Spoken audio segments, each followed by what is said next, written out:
जहां उत्तराखंड कैबिनेट की बैठक जारी है। मुख्यमंत्री धामी की अध्यक्षता में ये बैठक जारी है।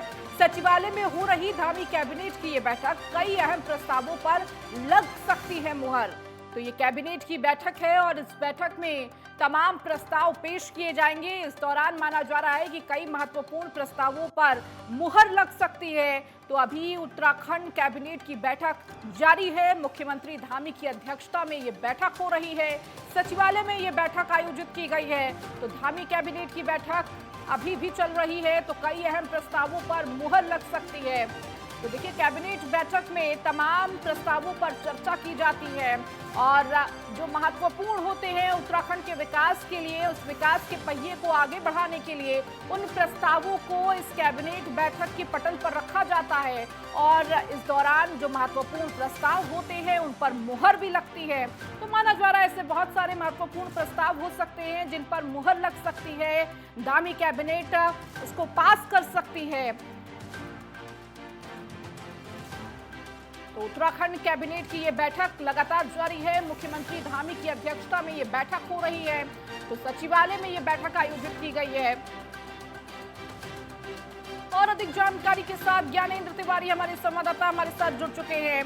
ज्ञानेंद्र, क्या कुछ जानकारी इस कैबिनेट बैठक को लेकर मिल रही है? क्योंकि देखिए, कैबिनेट बैठक में सबसे महत्वपूर्ण प्रस्ताव होते हैं और माना जाता है कि उत्तराखंड के विकास के पहिए को आगे बढ़ाने के लिए ये प्रस्ताव बेहद महत्वपूर्ण रखते हैं। किस किस प्रस्तावों पर नजर रहने वाली है? देखिए, 1 बजे से इस कैबिनेट बैठक की शुरुआत हुई है। मुख्यमंत्री पुष्कर सिंह धामी की अध्यक्षता में राज्य सचिवालय में ये कैबिनेट की बैठक चल रही है। कई महत्वपूर्ण फैसले इस कैबिनेट की बैठक में लिए जाएंगे। खासतौर पे अगर हम देखें तो राज्य के अंदर जिस तरीके से बजट सत्र का आहूत होना है और उसके पहले इस कैबिनेट की जो मंजूरी है वो आज यहाँ मिलती हुई दिख सकती है। इसके अलावा अगर हम देखें तो जिस तरीके से कैबिनेट बैठक में कई विभागों के प्रस्ताव आए हुए हैं, खासतौर पे शिक्षा विभाग से जुड़ा हुआ बिंदु है। शिक्षा विभाग में जो जूनियर हाई स्कूल और आवासीय विद्यालयों में शिक्षकों के पदों को बढ़ाए जाने की लंबे समय से मांग की जा रही थी और ऐसे में काफ़ी कम संख्या है शिक्षकों में जूनियर हाई स्कूल में और आवासीय विद्यालयों में। और ऐसे में उम्मीद है कि इस बार जो प्रस्ताव शिक्षा विभाग से कहीं ना कहीं इस कैबिनेट की बैठक में लाया जाएगा और इस पे मुहर लगता हुआ नजर आएगा और शिक्षकों की जो समस्या आ रही थी उस समस्या से निजात मिलता हुआ यहाँ नजर आएगा।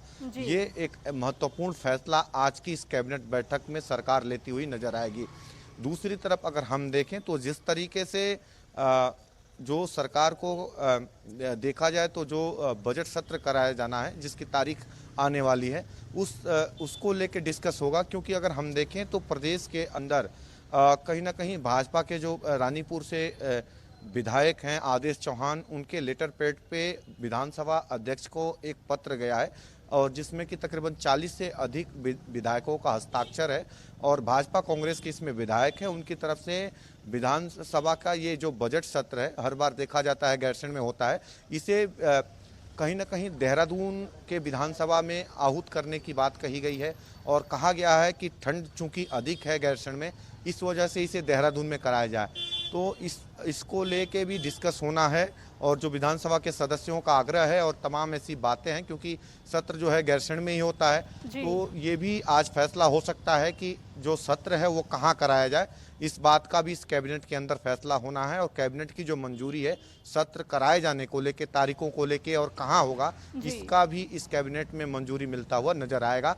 और इसके अलावा अगर हम देखें तो ये जो कैबिनेट की बैठक है, आगामी जो आबकारी नीति है, आबकारी नीति को लेके भी फैसला होगा कि इस बार की जो आबकारी नीति है वो किस प्रकार की होगी, सरकार उसमें क्या कुछ बदलाव कर सकती है और किस प्रकार से राज्य के राजस्व को आबकारी नीति के बदलाव के तहत बढ़ाया जाए, उस पे कुछ फैसला लेते हुए निर्णय लिया जा सकता है।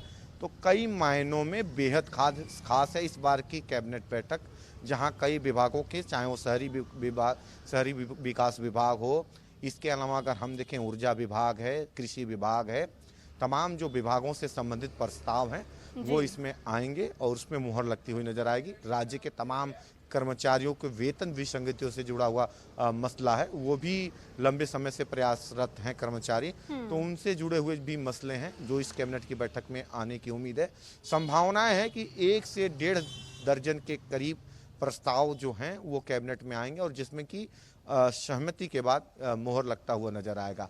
तो बेहद खास है आज का दिन राज्य के लिए कि कई सारे जो प्रस्ताव आएंगे जो कि कहीं ना कहीं राज्य के विकास में गति लाने का काम करेंगे और ऐसे में बजट सत्र का जो प्रस्ताव है वो बेहद महत्वपूर्ण होने वाला है। जी ठीक है ज्ञानेंद्र, कितनी देर में ये बैठक खत्म हो जाएगी? क्योंकि देखिए आधे घंटे से ज्यादा का वक्त बीत चुका है और कितनी देर इंतजार करना पड़ेगा? जैसा कि जानकारी मिल रही है 1 बजे से कैबिनेट की बैठक अभी सचिवालय में शुरू हुई है। जी। उम्मीद है कि 2:30 से 3 बजे के करीब ये बैठक खत्म होगी, क्योंकि 1 से 1.5 दर्जन के करीब जो प्रस्ताव हैं बताए जा रहे हैं, जिसमें कि शिक्षा विभाग, स्वास्थ्य विभाग, ऊर्जा विभाग, आबकारी विभाग, तमाम विभागों से संबंधित जो प्रस्ताव आए हुए हैं और उसमें जो सहमति है कैबिनेट की होनी आवश्यक होती है, तो बिंदुवार एक एक कर चर्चा होगी और बातें रखी जाएंगी, जिसमें कि अधिकारीगण अपनी बातें रखेंगे, मंत्रीगण रखेंगे। तब जो मुख्यमंत्री हैं जो कि अध्यक्षता कर रहे हैं इस कैबिनेट की, वो इस पे निर्णय लेते हुए नजर आएंगे और सहमति के बाद संबंधित प्रस्ताव पारित किए जाएंगे। तो कुल मिला के अगर हम देखें तो प्रस्ताव जो होंगे वो कैबिनेट की मोहर लगती हुई नजर आएगी और इसमें तकरीबन अभी भी आधे 1 घंटे का जो समय लगता हुआ यहाँ नजर आ सकता है। जी ठीक है ज्ञानेंद्र, बहुत शुक्रिया इन तमाम जानकारियों को देने के लिए।